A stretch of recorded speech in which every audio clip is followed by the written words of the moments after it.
بسم الله الرحمن الرحيم. السلام عليكم ورحمة الله وبركاته.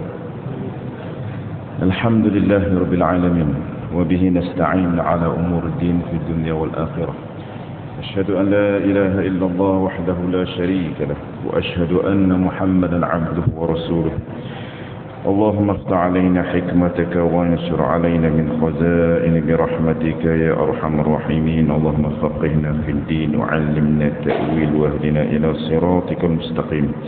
اللهم رب اشرح لي صدري ويسر لي أمري واحلل عقدة من لساني يفقهوا قولي. سبحانك لا علم لنا إلا ما علمتنا إنك أنت العليم الحكيم. ولا حول ولا قوة إلا بالله العلي العظيم. اللهم صل على سيدنا محمد وعلى آله وصحبه أجمعين. أما بعد.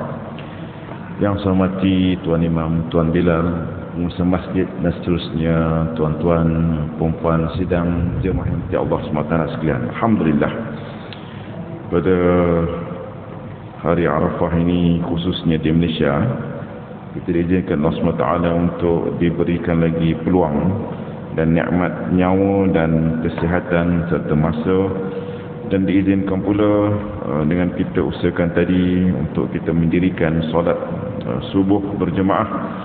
Semoga Allah menerima solat khusyuk itu sebagai solat kita sebagai solat yang khusyuk, dan insya-Allah ibadat kita pada hari ini khususnya bagi mereka yang menunaikan, yang melaksanakan puasa sunat diterima oleh Allah SWT, dan insya-Allah kita berazam menggunakan setiap detik, every single second, untuk kita menjadi hamba Allah terbaik, bermunajat,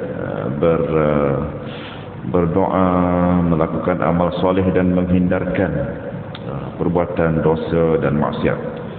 Pada pagi ini kita akan membaca insya-Allah hadis ke-32 daripada Musnad Ahmad bin Hanbal, masih lagi pada riwayat Musnad Abu Bakar As-Siddiq radhiyallahu anhu. Saya namakan hadis ini dengan topik iaitu cabaran berkorban di jalan Allah SWT. Ada cabarannya tuan-tuan untuk kita taat kepada Allah ini, ada cabarannya, dan pada hari ini kita belajar pesanan Nabi Muhammad SAW supaya kita tidak terlibat dengan cabaran ini, tidak mampu menguruskan cabaran ini dan masuk syurga dan tidak masuk neraka. Subhanallah. Baik, jika tuan-tuan ada apa-apa sumber digital atau apa juga kitab, boleh buka hadis 32 Musnad daripada Abu Bakar Siddiq radhiyallahu anhu yang bersumber ke kitab Musnad Ahmad Hanbal. Saya bacakan sebab hadis tak panjang, saya bacakan sanadnya.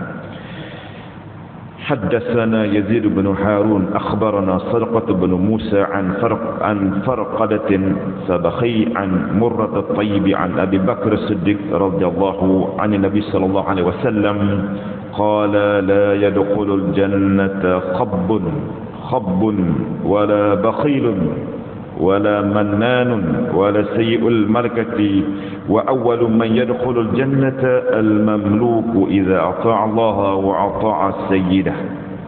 Subhanallah.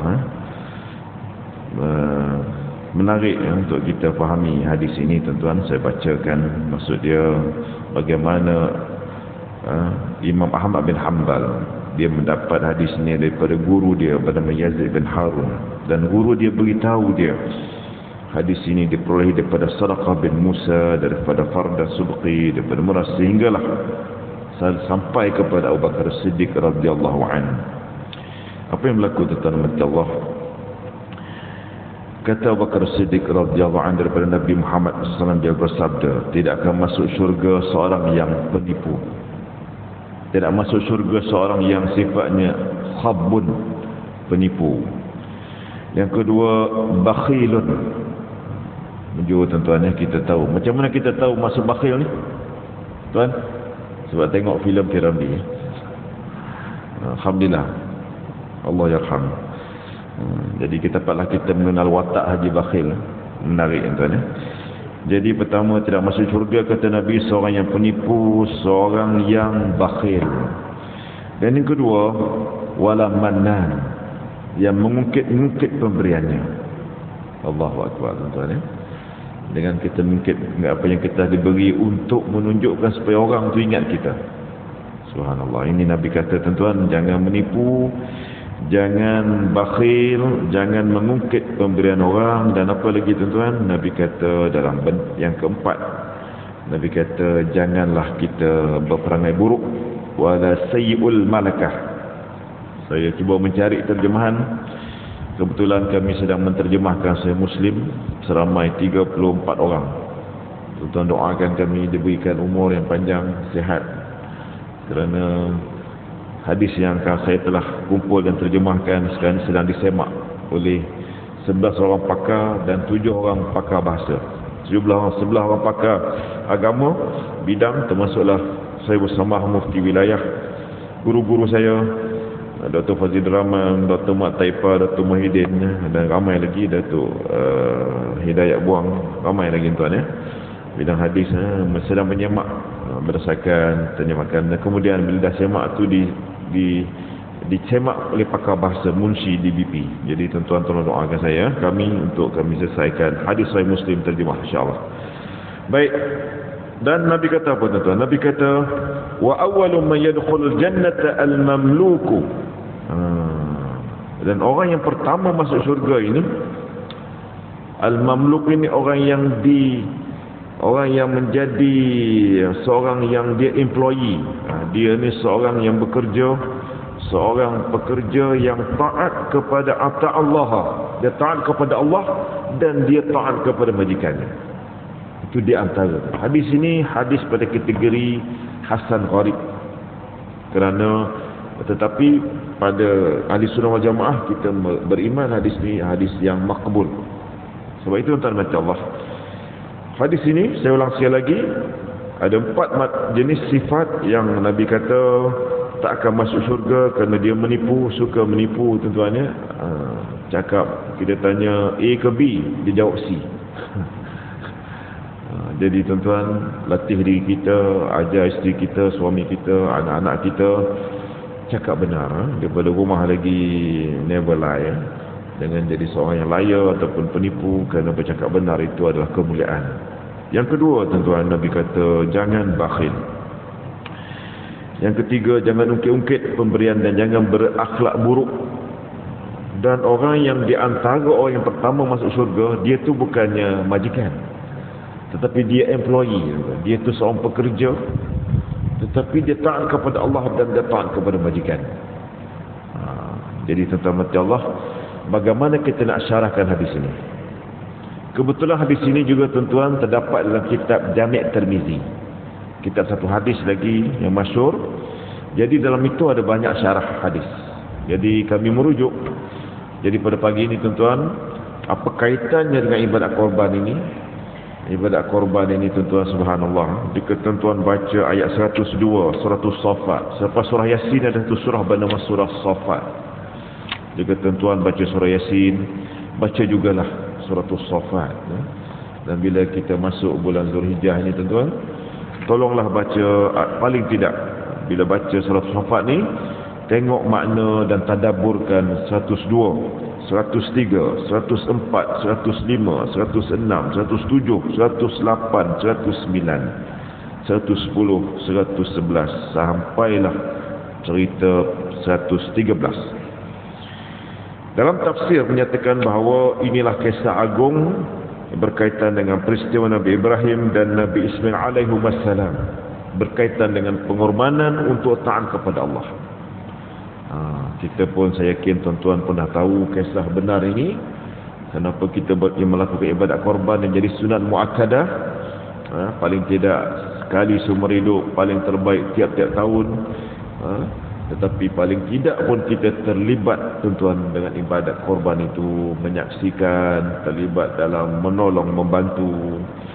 Akhirnya kita bersama-sama menyaksikan bagaimanakah Allah menjadikan binatang itu digantikan dengan satu gantian daripada seorang hamba Allah bertaraf Rasul, iaitu anak kepada Nabi Ibrahim AS bernama Nabi Ismail AS. Baik.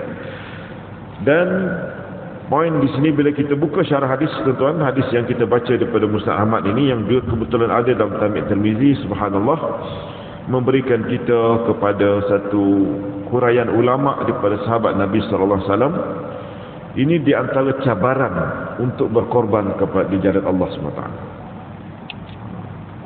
Di antara cabarannya tuan-tuan, cabarannya ialah alhamdulillah kita ada rezeki, kita boleh masuk nama beli satu bahagian, mungkin 7 bahagian, mungkin seekor kambing.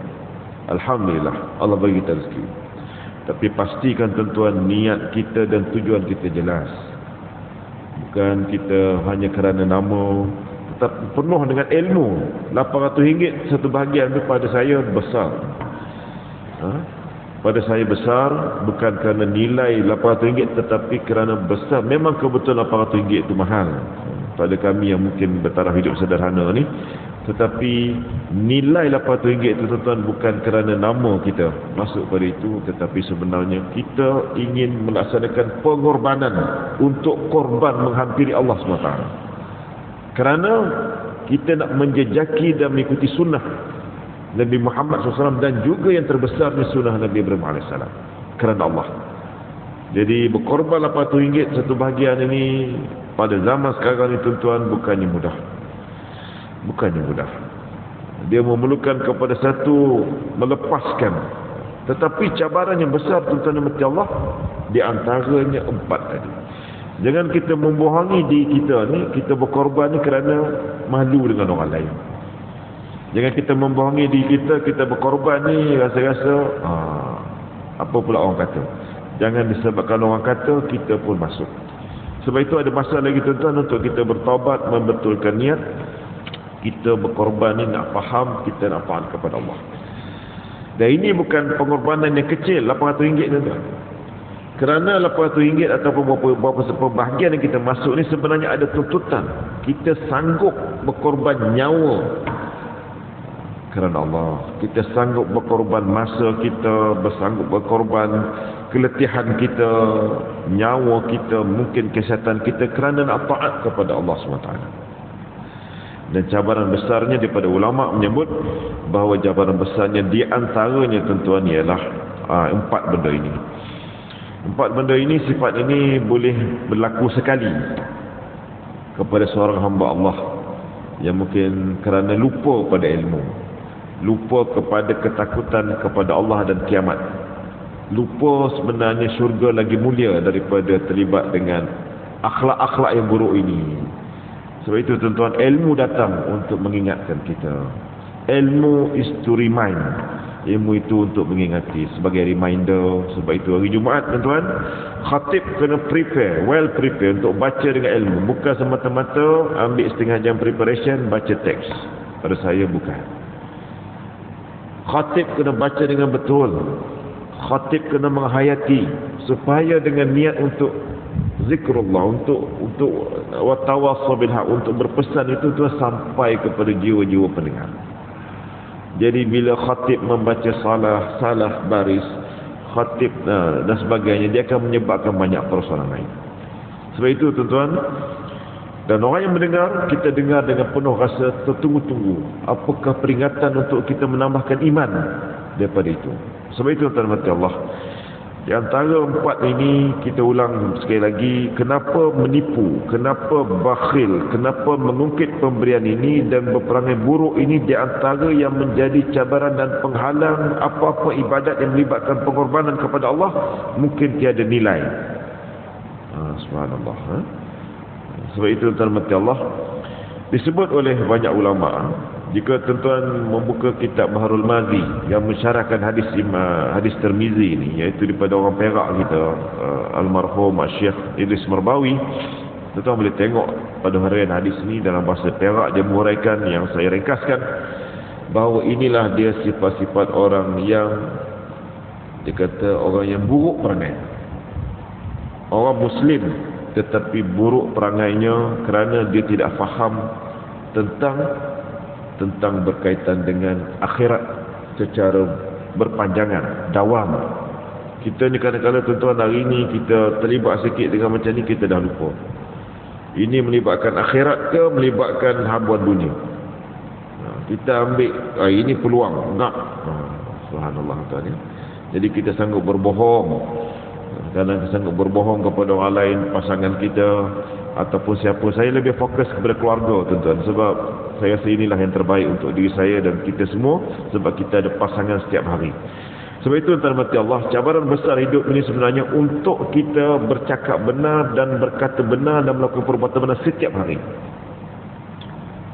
Apakah kita seorang yang amanah?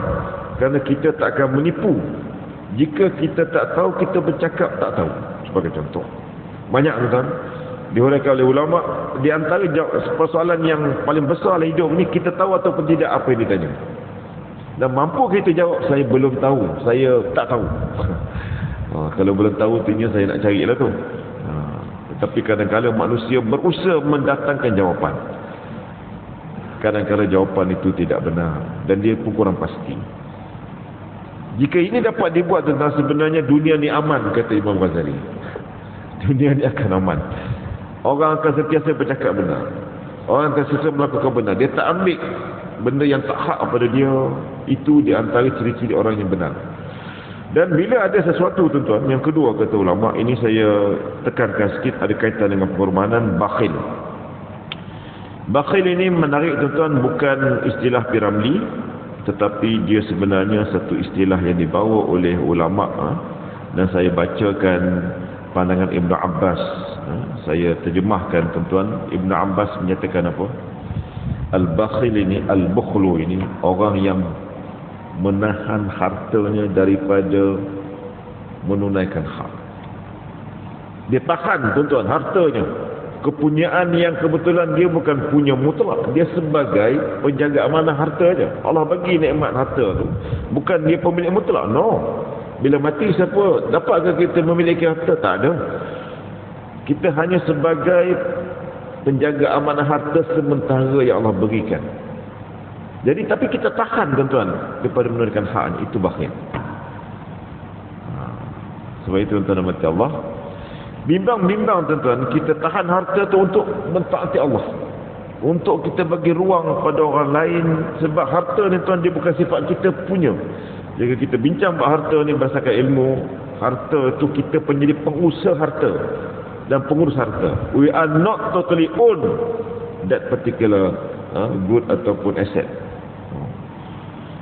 Memang on particular time we are the owner of that asset, but not totally as sebab itu tuan-tuan mati Allah, jika orang Islam tahu ini, kita hanya lihat keperluan kita, dan selebihnya lillahi, selebihnya untuk isteri, untuk suami, untuk anak-anak, untuk masyarakat, sharing. Tetapi bila kita tak laksanakan hak itu tuan-tuan, menyebabkan, kata ulama yang masyarakat di sini, kita punya sifat bakhil. Kita menahan harta. Ini sifat cabaran hawa nafsu yang Allah beri kepada orang yang Allah beri lebih harta. Tuan-tuan, kita tengok takrif fakir, takrif miskin, lepas tu confirm orang yang lebih harta. Sebab itu kita berzakat sikit je tuan-tuan, 2.5%. Sekali je tuan berkorban ni, bukan pengorbanan ni Nabi tuntut setiap tahun, setiap bulan. Sekali setahun. Mula pada 10, 11, 12, 13 Zulhijjah ini sekali tuan-tuan. Tu tak boleh buat saving kan? Jadi jangan sampai tuan-tuan kita lupa untuk kita berkorban. Sebab itu tuan mati Allah, saya tertarik untuk menghuraikan lagi kata Ibn Abbas. Ibn Mas'ud minta maaf. Ibn Mas'ud menyatakan, tidak sama orang yang bakhil dengan orang yang korup. Orang yang disebut oleh Allah syuhha nafsih, wa man yuqash syuhha nafsih fa ulaika humun. Jadi nak ceritanya, orang yang maksud dia lawan kepada bakhil ini tuan-tuan, iaitu orang yang pemurah, orang yang dermawan, yang memperuntukkan, ada peruntukan tertentu. Bila sampai cukup masa, cukup dia punya kadar, kita zakat. Tak pun banyak tuan-tuan, Allah uji kita 2.5% saja. Lepas tu infak, sedekah, hibah. So itu tuan mati Allah, untuk berkorban yang macam ini tuan-tuan, yang kita lakukan memang memerlukan harta. Dia memerlukan sejumlah nilai duit untuk membeli binatang ternakan. Kerana asalnya itulah pengorbanan daripada rezeki, terutamanya anak yang kita ada. Akhirnya Nabi Allah memberitahu dalam mimpi Nabi Ibrahim alaihissalam, dalam mimpinya Nabi Ibrahim menyembelih anaknya. A'udzubillahi minasyaitonirrajim. Saya ambil pertengahan ayat. Qala ya bunayya inni ara fil manami anni azbahuka fanzur madza tara. Subhanallah, tuan-tuan ya. Apa maksudnya, tuan-tuan? Maksudnya, wahai anak kesayanganku, ya bunayya. Kalau anak panggil ayah, ya abati. Ini lafaz Nabi Ismail. Tetapi bila Nabi Ibrahim bercakap pada ya bunayya, yang begitu juga kita jumpa dalam ayat surah Luqman, ya bunayya aku, wahai anak-anak yang kita sayang. Apa dia, tuan-tuan? Sesungguhnya aku melihat dalam mimpi bahawa aku menyembelihmu. Ini juga perintah Allah. Apa pendapatmu? Begitu. Sayang, sebab sayang juga. Tetapi anak menjawab, tuan-tuan, qala ya abati fa'al ma tu'mar satajiduni insya'allahu minas sabirin. Subhanallah. Wahai ayah, anak betul menjawab, laksanakan apa yang diperintahkan kepadamu, dengan izin Allah ayah akan mendapati aku termasuk dalam golongan yang sabar. Subhanallah. Rahmati Allah. Beginilah ketaatan, ketaatan seorang anak kepada ayahnya kerana agama. Sebenarnya ini merupakan ujian. Ujian seperti Allah sebut dalam ayat 106, inna hadza lahuwal bala'ul mubin. Jadi Allah kata apa? Ini sesungguhnya perintah ini benar-benar satu ujian yang nyata. Tetapi apa yang berlaku? Wa fadainahu bizibhin 'azim. Dan kami tebus anaknya itu dengan seekor binatang sembelihan yang besar. Subhanallah. Peristiwa ini betul simbolik yang besar kepada umat Islam mentaati Allah, yang berkaitan pula dengan harta. Kerana lepas itu, tuan-tuan, ibadat menyembelih binatang ini kerana Allah itu menjadi syariat yang bersifat sunat, yang dituntut, sunat muakkadah. Dan dagingnya, tuan-tuan, perlu diberikan kepada orang lain. Kita tidak boleh storagekan dalam kita punya freezer satu bahagian penuh. Bukan ini masa sebab daging mahal kita pakak ramai jadi satu keluarga, kita pakak makan daripada ekor sampai ke kepala. Itu tidak akan menjadi maqasid kepada berkorban kerana Allah SWT. Dia ada kaitan dengan tadi, tuan-tuan, dengan 4 sifat hadis tadi. Kerana kita ni seorang yang menipu, kerana tak ada ilmu, kita tak tahu, kita ambil sedikit je, tuan-tuan. Ujiannya sedikit sahaja sepatutnya. 2/3 lagi kepada orang lain. Jadi nak balik bersesak jalan raya ni, jangan fikir nak makan daripada ekor sampai ke kepala. Minta maaf, saya guna istilah tu. Masa ni dah mahal gak, kata kita. Sebenarnya, tuan-tuan, daging itu untuk orang lain. Kita diuji dengan sebahagian sikit ikut sunnah. Dan kita gembira, tuan-tuan, melihat daripada apa yang Allah beri nikmat kerana mentaati Allah kita. Ini pengorbanan dengan nafsu kita. Ini kita ni integriti ni. Kerana ada ilmu tadi, menuntut kita yang lain itu kerana Allah. Kita tak ada kecil hati kerana tak dapat hati ke. Dalam saja plastik ni hati pun tak ada. Allah Akbar, tuan-tuan. Itu small matter. Sampai kita nak masuk syurga ni.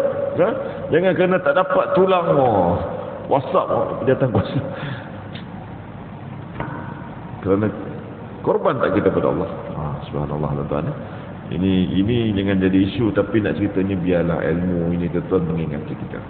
Kerana bimbang, tuan-tuan, kita berkira. Kerana poin yang kedua, bila orang ni banyak bohong, banyak tak benar, dia akan memiliki sifat tidak bersedia menginfakkan harta yang hak kepada Allah SWT.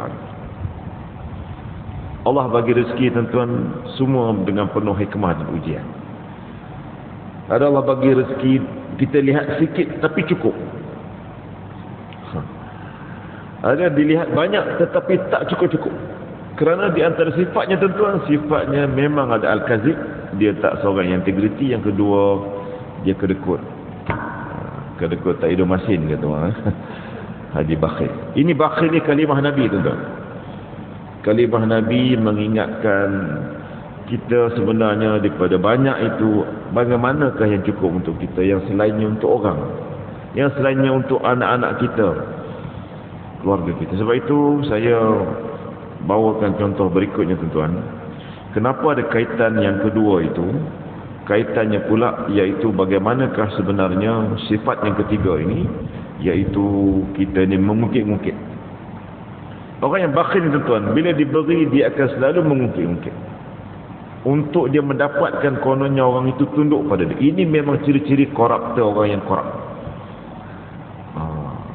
Ini namanya rasuah. Bila kita minta imbalan daripada kita beri tuan-tuan, supaya orang tu ikut kita, dengan kuasa yang kita ada kita beri, dengan kita ikut kita, itu tak jadi satu ibadah, satu hibah. Dia jadi rasuah.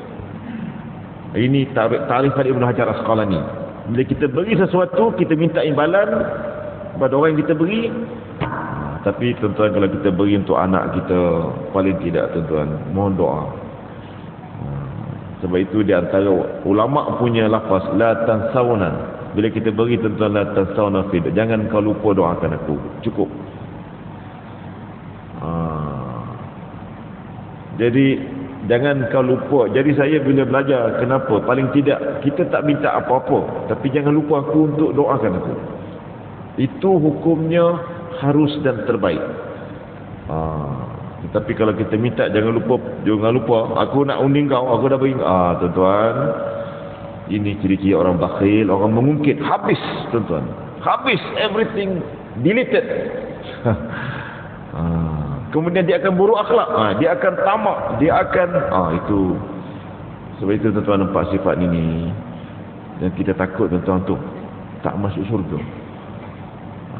Sebab itu tuan-tuan, Nabi beritahu pula pada minit terakhir ini tuan-tuan, Nabi beritahu bahawa lawan daripada sifat ini mungkin pelik. Kenapa Nabi datangkan seorang pekerja yang hanya taatkan Allah dan Rasul, taatkan Allah dan majikan, dia akan masuk syurga? Sebab dia ada ciri takwa. Sesuai dengan nama masjid tuan-tuan dan puan-puan. Dia ciri takwa ni taat, takut, berserah kepada Allah, semua kerana Allah. Ini yang sukar tuan-tuan. Cakap bolehlah ustaz, betul. Saya cakap bolehlah, tapi saya mengingatkan diri saya. Yang kita bergerak ni tuan-tuan, yang kita datang, macam nak datang imarah masjid ni. Nabi Allah kata, innama ya'muru masjid man amana billah. Yang mengimarahkan masjid ni orang yang takutkan Allah saja. Sebab tuan-tuan bergerak sini kan apa? Kita ialah hamba Allah terbaik. Kita nak mengakhiri hidup ni yang mulia. Kita nak masuk syurga, kita nak ikut sunnah Nabi, kita nak jumpa sahabat. Sebab kita tahu jumpa jiran, kita akan bertambah sihat. Kita nak dapat kekuatan jemaah. Subhanallah. Ini hanya keimanan. Sebab itu tuan-tuan mati Allah. Kesimpulannya tuan-tuan dan Allah, berkorban ini perlu kita tanamkan pada keluarga. Saya nak pergi kepada bentuk amalan. Kita memerlukan anak-anak tuan-tuan untuk mendoakan kita menjadi anak soleh. Paling tidak, bukan kita tuntut dia untuk buat apa, sebab memang apakah dia akan menjaga kita atau tidak, itu merupakan di luar kadang-kadang kemampuan kita. Kita berdoa. Kalau dia tak nak tolong, kita nak buat macam mana tuan? Tapi tuan-tuan, paling tidak ingatkan anak itu jadi anak soleh, dan di antara cirinya paling tidak doakan. Sebab itu doa Allah maghfir lana dzunubana wali walidaina. Doa ajar tuan-tuan, ingatkan pada anak kita, baik dia tua ke, baik dia muda ke, baik dia kecil ke. Ingatkan, doakan. Kita pula mendoakan pada ayah kita walaupun dah meninggal. Tetapi anak-anak kita tuan-tuan, ajar kalimah ini, doa ini. Kenapa tuan-tuan? Ini di antara ciri-ciri di mana sebenarnya bila kita berkorban untuk anak kita kerana Allah ni tadi, maka sebenarnya tuan-tuan, kita nak mengajak mereka ini taatkan kepada Allah. Sebab itu bila sampai bulan Zulhijjah ni tuan, pada anak kita sudah bekerja. Saya cakap pada saya sendiri, anak saya 2 orang baru bekerja tuan. Jadi kita support dan motivate dia untuk dia terlibat dengan ibadah korban. Dia mungkin bayar separuh, kita bayar separuh. Itu sebagai contoh. Kenapa tuan-tuan? Mendekatkan anak-anak ni dengan menjadi anak yang seperti mana kita kena bacakan, tuan-tuan. Bacakan. Bacakan terjemahan ini, tuan-tuan. Ambil sikit masa pagi ni ke ataupun petang nanti bila nak berbuka puasa, tuan-tuan ya. Bacakan. Kenapa kita berpuasa? Kerana Nabi suruh. Ini merupakan hari yang mulia, wukuf. Kerana haji itulah wukuf. Tapi walaupun kita duduk kat Malaysia orang dah wukuf dah, tapi paling tidak kerana itu adalah kebesaran nak menyambut besok yang hebat. Sebelum menyambut yang hebat ini kita puasa sunat. Subhanallah. Jadi kita bacakan kisah Nabi Ismail yang sanggup mengorbankan kerana Allah. Sebab itu tuan-tuan, anak ni tadi, walaupun dalam hadis ni kata pekerja, tetapi seorang anak yang takutkan Allah dan taat kepada ibu bapanya juga merupakan ciri-ciri masuk syurga. Mendapat rezeki yang berkat dan berakhir dengan mulia. Keluarga menjadi mulia, keturunan menjadi mulia, tuan-tuan. Bila anak-anak kita memilih kemuliaan, insya-Allah keturunan kita, tuan-tuan, akan mulia. Itu yang didoakan oleh Nabi Ibrahim AS. Itu doakan oleh Nabi Muhammad SAW. Semua Rasul mendoakan, Allahumma hab lana azwajina wa zurriyyatina qurrata a'yun, menjadi penyejuk mata, menjadi tempat untuk kita jatuh cinta kerana Allah. Kerana anak-anak kita pun mentaati Allah, berusaha keluarga kita, dan insya-Allah cucu-cucu kita juga, tuan-tuan, akan sama. Sebab itu pengorbanan ini kena bawa juga seperti amalan di tempat tertentu, bentuk keluarga.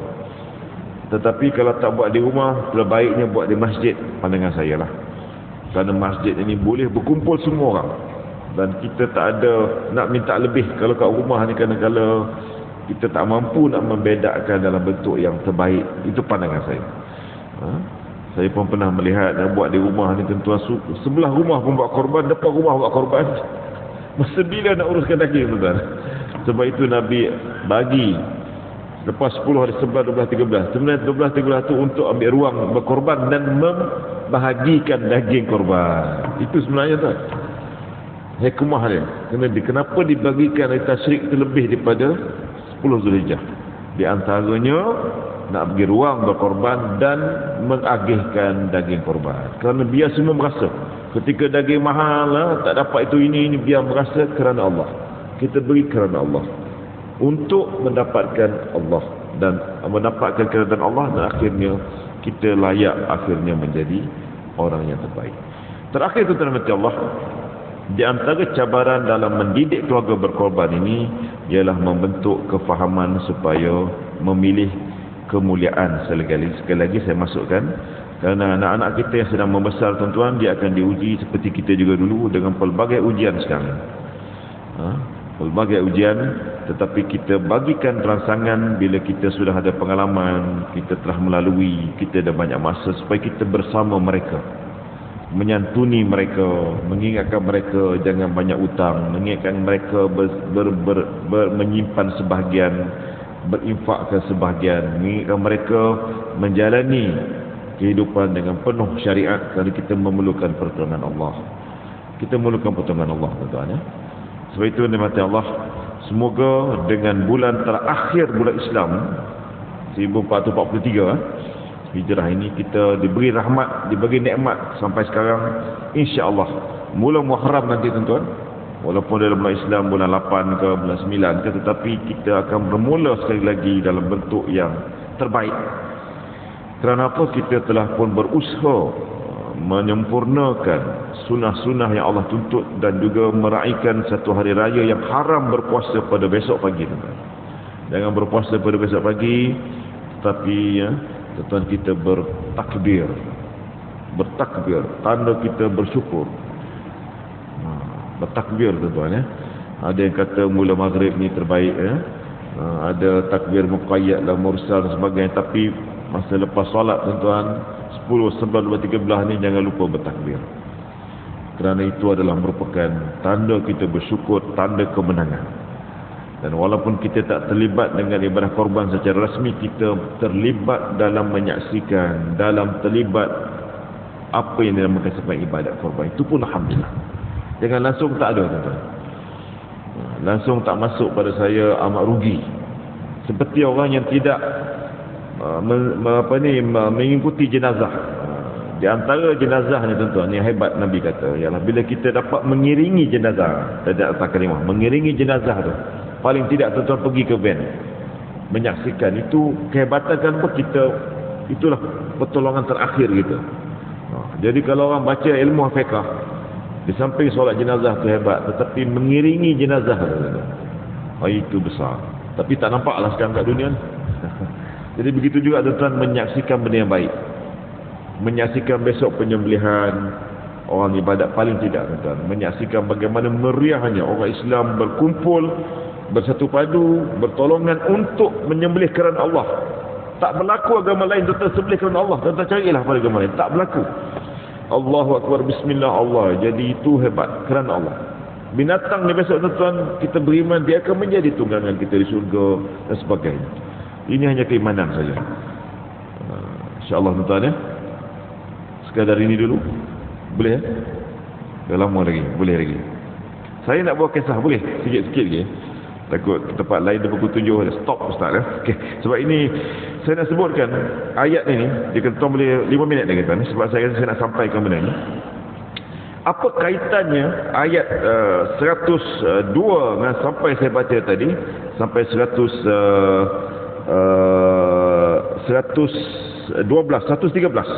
kaitannya akhir cerita Nabi Isa alaihissalam.